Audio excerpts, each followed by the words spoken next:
মা, 2 সন্তানের মা। বলা হয় একজন মায়ের সম্মান যে কোনো কিছুর চেয়ে বেশি, কিন্তু সেই মা যখন সম্মান নিয়ে বেঁচে থাকায় অনিশ্চিত হয়ে পড়েন, তখন সম্মান শব্দটাই হয়তো প্রশ্নবিদ্ধ হয়ে যায়।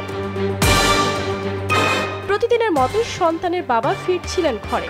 ভেতরে ঢুকতেই দেখেন সন্তানের মা ভিডিও কলে কথা বলছেন স্থানীয় ছাত্র দলের আহ্বায়কের সাথে। কথা বলার বিষয় দুইজনের দেখা করা আর টাকা পয়সার লেনদেন। এরপর আর কে পায় চুলের মুঠি ধরে বেদম প্রহার। মাঝখানে রুম দিয়ে আমি ওই রুমে প্রবেশ করছি, যে রুমে আমি থাকি আর কি। দেখে যে আমার ওই উপজেলা ছাত্র দলের আহ্বায়ক আলমগীরের সাথে কথা বলতেছে আর কি ভিডিও কলে। তখন আমি দাঁড়ায় প্রথম পর্যায়ে শুনতেছি যে কি বলে। তখন ও বলতেছে যে আমি কখন দেখা করব, কত টাকা করব, কোথায় দেখা করব। ও আবার বলতেছে যে আমি আজকে তো দেখা করতে পারবো না, সন্ধ্যা হয়ে গেছে। এইভাবে আমার ওয়াইফ বলতেছে এটা। এই পর্যন্ত পরে আমি মোবাইলটা ছিনিয়ে নেওয়ার জন্য চেষ্টা করছি। পরে বাইরে থেকে আমার শাশুড়ি যখন খড় কাটতেছে, তো উনি কাশি নিয়ে আসে আর আমার শাশুড়ি আমার জাপটায় ধরছে। তো আমি একবার আমার ওয়াইফের চুল ধরি, পরে আমার জ্যাংটা দিয়ে ফালাই দেয় ওনারা দুইজন, তো আমার কাশি দিয়ে মারার জন্য উদ্যুক্ত হয়। তখন আমি দৌড়ে গিয়ে প্রাণ ভয়ে খলিল ড্রাইভারের বাসায় গিয়ে আমি কোনো প্রকার আশ্রয় নিই। আমি আজ পর্যন্ত কোনো দিন আমার স্ত্রীর গায়ে হাত উঠাইনি। বিবাহিতা নারী কথা বলছেন পরপুরুষের সাথে। অপরাধের গভীরতা তো বিশাল, তাহলে প্রমাণের তালিকাও তো হওয়ার কথা আরো বিশাল। স্ত্রীর বিরুদ্ধে পরকীয়ার অভিযোগ আনলেও কোনো প্রমাণ দেখাতে পারেনি ভুক্তভোগী স্ত্রীর স্বামী। এদিকে সমাজপতিও জানাচ্ছেন একই কথা। অনেক জ্ঞানীমান ব্যক্তিবর্গরা মায়া মাতাব্বররা আমার বাড়িতে আসছে, আসার পর আলোচনা হইল।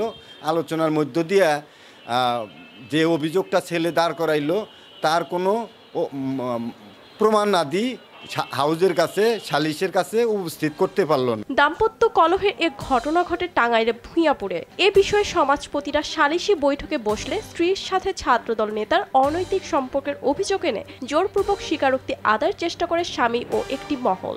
বিষয়টি ভুক্তভোগী অস্বীকার করলে ঘটনা গড়ায় থানা পর্যন্ত। পাল্টাপাল্টি অভিযোগ দিয়েছেন দুজনেই। নাম আর পরিচয় ছড়িয়ে পড়ার কারণে ব্যক্তি জীবন এবং সামাজিক জীবনও হয়ে উঠেছে অতিষ্ঠ। সামান্য একটা বিষয়কে নিয়ে তার দাবার গুটি হিসেবে আমাকে প্রেরণ করতেছে। ঈদের দিন সকালে যে ঘটনা হয়েছে, আমার হাজব্যান্ড আমাকে তাদের বাড়িতে যেতে বলছে। আমি বলছি যে এখন যাবো না, আমি বিকালে যাব। সে আবার বিকালে আসছে। আইসা আমি আমার খালাতো ভাই, সে নৌবাহিনীর চাকরি করছে, ওর সাথে আমি কথা বলতেছি। সেই পিছন থেকে এসে আমাকে ধরে মার দেওয়ার পরে সে বলে যে আমি অন্য কারোর সাথে কথা বলছি। আমার আম্মা যে ছাড়াতে আসে সেখানে বলে যে তাকে আমরা মারতে গেছি। তারপর দিন সকালে যে বিচার, সেখানে পারিবারিকভাবে আমরা বসছি। বিচার আইনাল ভাইয়ের মাধ্যমে আমরা বিচারটা করছি, পারিবারিকভাবে বিচারের মাধ্যমে। বিচার করার মাধ্যমে তারা যে কিছু রাজনৈতিক পোলাপান আছে, তারা এমনভাবে ঐক্যভাবে বলতেছে, ব্রেন দিতেছে যে তুমি যদি খারাপ না হলে তোমার হাজব্যান্ড এগুলো বলতে পারবে না। আর তার আগে আমার হাজব্যান্ডের কাছে তারা 10,000 টাকা খাইয়ে নিছে। লিমন, তারপর হচ্ছে হিমন, তারপরে হচ্ছে মিজানুর, আলিফ দেশ। সেখানে বলতেছে আন্টি তুমি স্বীকার করো, যে কথা বলতে স্বীকার করো, তুমি স্বীকার না করলে তোমার হাজব্যান্ডের সাথে আমরা দিতে পারবো না, ই করতে পারবো না। তুমি স্বীকার করো, তারাই না আমরা মারবো অত্যাচার করবো, তুমি খালি একটু স্বীকার করো। অভিযোগ উঠেছে উপজেলা ছাত্রদলের আহ্বায়ক আলমগীর হোসেনের নামেও। এদিকে ছাত্রদল নেতার দাবি রাজনৈতিক ফায়দা হাসিলের জন্যই একটি পক্ষ ভিত্তিহীন অভিযোগ করেছেন তার বিরুদ্ধে। আমার নামে মিথ্যা এবং বানোয়াটভাবে তারা অপপ্রচার চালাচ্ছে এবং তারা আমার রাজনীতির এবং আমার ব্যক্তিগত ইমেজ নষ্ট করার জন্য তারা এই প্রচার অপপ্রচার চালাচ্ছে।